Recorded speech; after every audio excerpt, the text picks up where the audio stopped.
আসসালামু আলাইকুম বন্ধুরা, হাইব্রো চ্যানেলের পক্ষ থেকে সবাইকে স্বাগতম। আজকের ভিডিওতে আমি আপনাদেরকে দেখাবো step by step DJI Neo 2 ড্রোনটি কিভাবে অন করবেন, সেট আপ করবেন এবং একদম শুরু থেকে ফ্লাইং পর্যন্ত পুরো A to Z গাইড। কারণ একদম বিগিনারদের জন্য সবকিছু সহজভাবে বুঝিয়ে দেওয়া হয়েছে। তাহলে চলুন শুরু করি।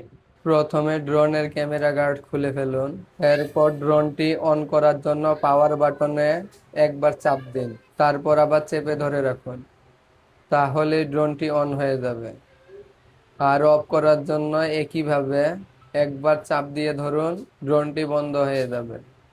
এখন আসি RC কন্ট্রোলার সেটআপে। করার জন্য পাওয়ার বাটনে একবার চাপুন, তারপর আবার চেপে ধরে রাখুন, কন্ট্রোলার অন হয়ে যাবে। অফ করতে একই প্রসেস, প্রেস অ্যান্ড হোল্ড। এখন মোবাইল কানেকশন সেটআপ।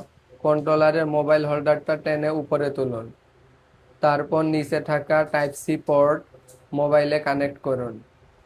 মোবাইলটা সুন্দরভাবে সেট করে দিন হোল্ডারে।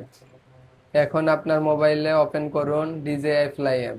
হোম পয়েন্ট আপডেট করতে চাইলে অবশ্যই ইন্টারনেট কানেকশন অন রাখতে হবে, তাহলে আপনি একটি সুন্দর ইন্টারফেস দেখবেন। এখান থেকে আপনি খুব সহজেই ড্রোন কন্ট্রোল করতে পারবেন। টেক অফ বাটনে চাপ দিলে ড্রোন অটো ফ্লাই করবে। আর একটা দারুণ ফিচার হলো AI ট্র্যাকিং।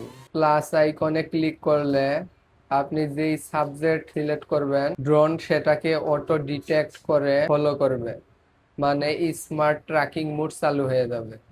এখন কন্ট্রোলার দিয়ে ড্রোন মুভমেন্ট। পিছনের দুইটা স্টিক ব্যবহার করে আপনি ড্রোন কন্ট্রোল করবেন। চলুন স্টিক গুলো লাগিয়ে নেই। এখন লেফট স্টিক আপ, ড্রোন উপরে উঠবে।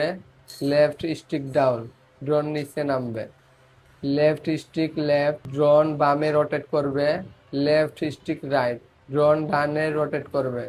রাইট স্টিক আপ, সামনে যাবে। রাইট স্টিক ডাউন, পিছনে যাবে। রাইট স্টিক লেফট, ড্রোন বামে যাবে। রাইট স্টিক রাইট, ড্রোন ডানে মুভ করবে। তো বন্ধুরা, আজকের এই ভিডিওতে আমি দেখালাম RC কন্ট্রোলার দিয়ে কিভাবে DJI Neo 2 ড্রোন ফ্লাই করবেন। পরের ভিডিওতে আমি দেখাবো RC কন্ট্রোলার ছাড়া শুধুমাত্র মোবাইল দিয়ে কিভাবে কন্ট্রোল করবেন। আরো দেখাবো মোবাইল ছাড়া, কন্ট্রোলার ছাড়া কিভাবে ড্রোন কন্ট্রোল করবেন। ভিডিওটি ভালো লাগলে অবশ্যই লাইক, কমেন্ট, সাবস্ক্রাইব করতে ভুলবেন না। Thanks for watching. See you in the next video.